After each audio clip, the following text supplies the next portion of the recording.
fa tabarakallahu kon xanaa ñi bokkandoo jàng ñaanu maam Cheikh Seydil Hadji Malick bi radiallahu anhu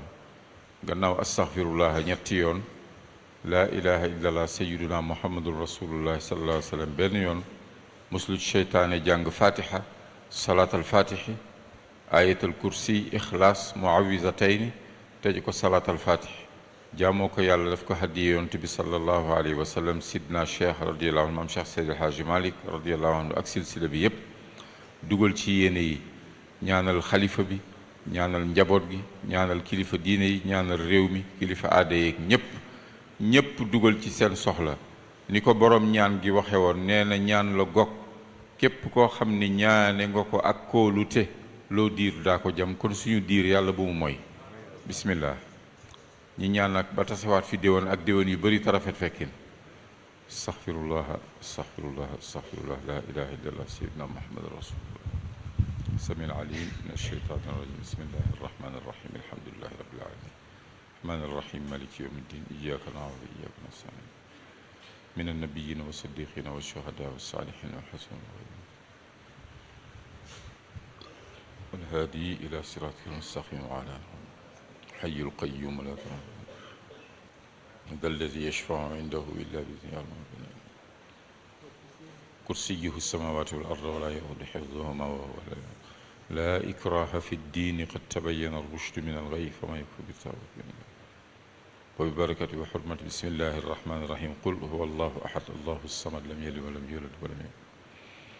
بركة وحرمة بسم الله الرحمن الرحيم قل أعوذ برب الفلق من شر ما خلق ومن شر غاسق إذا وقب من شر النفاثات من شر وبركة وحرمة بسم الله الرحمن الرحيم قل أعوذ برب الناس ملك الناس إله الناس من شر وسواس الناس الذي يوسوس واستر لنا بسترك الجميل في الدين والدنيا بنا واحرسنا بعينك التي لا تنام واكنفنا في كنفك الذي لا يداع ولا يرام اجعل لنا من كل هم فرجا ومن كل ضيق مخرجا ومن كل عسير يسرا إلى كل خير سبيلا اللهم يا مفتح الأبواب ويا مسبب الأسباب ويا مقلب القلوب والأبصار ويا دليل المتحيرين ويا غياث المستغيثين ويا مخرج المحزونين أغثنا أغثنا أغثنا أغثنا أغثنا توكلنا عليك يا رب قضيت فرضنا فوتنا أمورنا إليك يا فتاح يا رزاق يا باسط اللهم إنك تعلم ذنوبنا فاغفرها وتعلم عيوبنا فاسترها وتعلم مهماتنا فاكفها وتعلم حوائجنا الدنيوية والأخروية فاقضها وتعلم أمراضنا القلبية والجسمية فاشفها ربي توفنا مسلمين سنيين تجانيين متحققين والحقنا بالصالحين ونسألك فعل الخيرات وترك المنكرات وحب المساكين وأن تغفر لنا وترحمنا إذا أردت فتنة قوم فتوفنا غير مفتونين ونسألك حبك وحب من يحبك وحب عمل يقرب إلى حبك وبحرمة اللهم صل على سيدنا محمد نبي عدد من صلى عليه من خلقك وصل اللهم على سيدنا محمد النبي كما ينبغي لنا أن نصلي عليه وصل اللهم على سيدنا محمد النبي كما أمرتنا أن نصلي عليه طب القلوب ودوائها وعافية الأبدان وشفائها ونور الأبصار وضيائها وقوت الأرواح وشرابها الفاتح لما أغلق والخاتم لما سبق ناصر الحق بالحق والهادي إلى صراطك المستقيم وعلى آله حق قدره ومقداره العظيم صلاة تغفر لنا بها يا رحمن جميع الخطايا باتساع مغفرتك وتجري رضاك وطهرنا بها يا رحيم من كل ذنب صلاة أهل السماوات والأرض عليه وأجري يا رب لطفك الخفي في أمورنا وفي أمور المسلمين يا رب العالمين تقبل الله رب الناس دعوتنا مما نحب به بجاه ياسين